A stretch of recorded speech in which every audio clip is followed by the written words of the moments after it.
Hi everyone, I'm Gabby. And I'm Jay. And this is our journey to early retirement.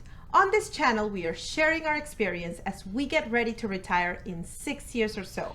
If you want to know more about us or want to hear an overview of our plan, you can check out our introduction video. So today we want to talk about a very important step that we need to take in our retirement journey, downsizing. Like we mentioned in our previous video, there are several large differences we've seen while traveling the world versus our lives here in the US. We discussed scooters last time, and the other thing we mentioned was the size of homes. Where we live in Houston, the average two-bedroom apartment is about 1,200 square feet. In Bangkok, for comparison, the average two-bedroom apartment is only about 650 square feet, or roughly half the size. This really means we have to downsize a lot. Over the course of our lives, we've accumulated so much stuff. Just years of I need this or I want this showed up when we moved into this house together last year and were forced to come face to face with how much stuff we have. It's a lot. So when we made the decision to retire all over the world, we realized that we really needed to get rid of more than 90% of the things we own. So we had to start right away. But these were all things that were important to each of us at one point, so we knew we had to be respectful about our past choices, no matter how silly they seem now. We approached it in a systematic way. We're not trying to be minimalist or just have the bare minimum. We just want to make sure that the things we own for a reason. Fortunately for us, the move provided the perfect opportunity to go through everything as we unpacked. But this is something anybody can do at any time. As we opened boxes, we went through the following classification process. The first step was easy. Get rid of all things that were obviously trash. You'd be surprised by how much that was, even after cleaning, packing, and moving. If not trash, we classified each item. That was a little harder. First, we divided them into keep and get rid of. If the item was to be kept, it needed to fit into one of three categories: what we store for sentimental value, decor, and useful things. We all have things we keep because they represent people we love or memories we want to hold on to, but we didn't want those things to take over our home. We decided to keep a medium box each for those items. That was our limit. Yours might be different based on how much storage space you have, but having a limit helps us ensure that the things we're storing away and might not see every day are really worth keeping. Some things with sentimental value can also serve as decoration. In that case, they fall under the next category, decor. Knowing we're going to spend our retirement moving around the world makes having a home experience really important to us. We want it to be nice and pretty, and decor is a big part of that. We don't want to get rid of things that serve this purpose, whether they have sentimental value or not. So if something's being used to decorate, it stays. Finally, useful things. This is the biggest category, from personal items to stuff for the house to items we have because of hobbies. These are things we use either now or in the future.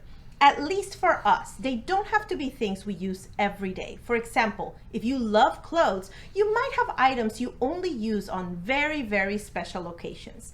That doesn't necessarily mean you have to get rid of them. It's just a matter of choosing carefully. If you don't bake or want to bake, keeping a stand mixer taking up space is not a great idea. We try to prioritize things based on the space we have and what's important to us.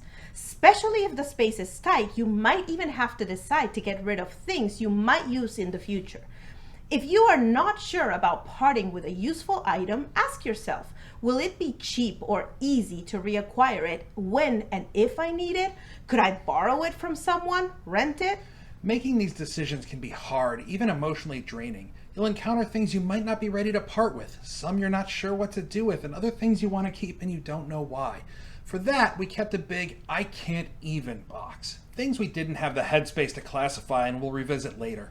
We don't want to drive ourselves crazy. Besides, we want to make sure everything we keep has its place in our home. So what are the things we decide to get rid of? Well, they can fall into four categories: sell, gift, donate, and trash. If they're things that have a decent market value, we try to sell. eBay, Facebook Marketplace, or Craigslist are great and also a good place to gauge the price range. If your things are unique items, finding a specialty store for them might give you the biggest bang for your buck. Also, some items might only have value for a special group of people, like classic video games. It always feels good to know the things you cared for so long can make someone else happy and be appreciated for years to come. In some cases, we also give things to our friends or family when we know they are looking to acquire something we are thinking about getting rid of. Not everyone is in downsizing mode, so our loved ones always get first dibs. If the market value doesn't warrant the effort to sell and our friends don't want it, we donate.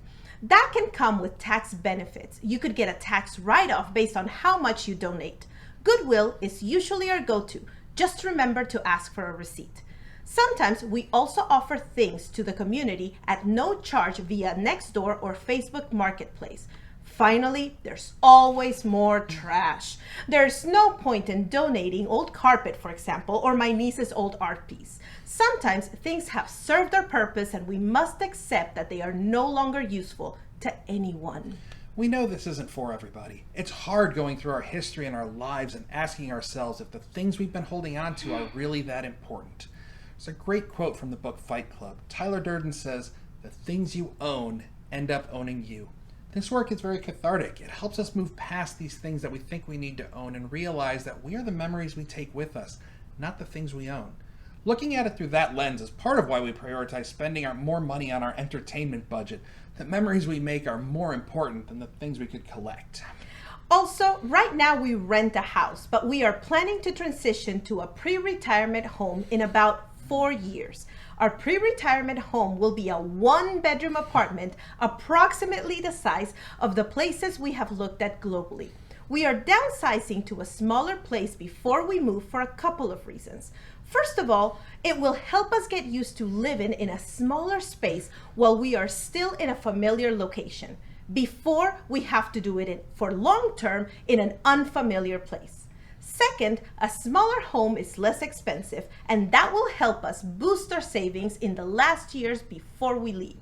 When we make that transition, though, we're going to go through our process all over again. First, get rid of the obvious trash, and yes, there will be more trash. Then separate into keep and get rid of. The things we keep will have to be what we store for sentimental value, display items, and useful things. Since it'll be a much smaller place, we'll need to adjust accordingly. For the things we get rid of, we'll stick to sell, gift, donate, and trash. Again. What do you think of our system? Do you have any ideas for downsizing that we've missed? Are you happy with all the stuff you own? Are you in downsizing mode? Let us know in the comments below. Follow us on social media or our blog at gabbyandjaysjourney.com. Please like the video, subscribe to the channel, hit the bell to be notified when we post new content. Until then, please stay safe, do your part, take care of one another, and thank you for joining us.